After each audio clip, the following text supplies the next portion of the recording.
The Eclipse single-handed mini bar clamp has a capacity of 75 kilograms of sustained pressure. It has a reinforced nylon body, trigger operated to apply clamping pressure, quick release mechanism to release or readjust.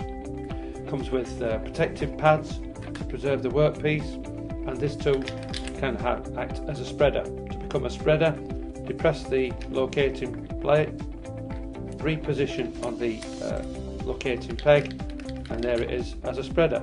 To return it to a clamp, again turn it over, depress, locate on the peg, and there we are back as a clamp.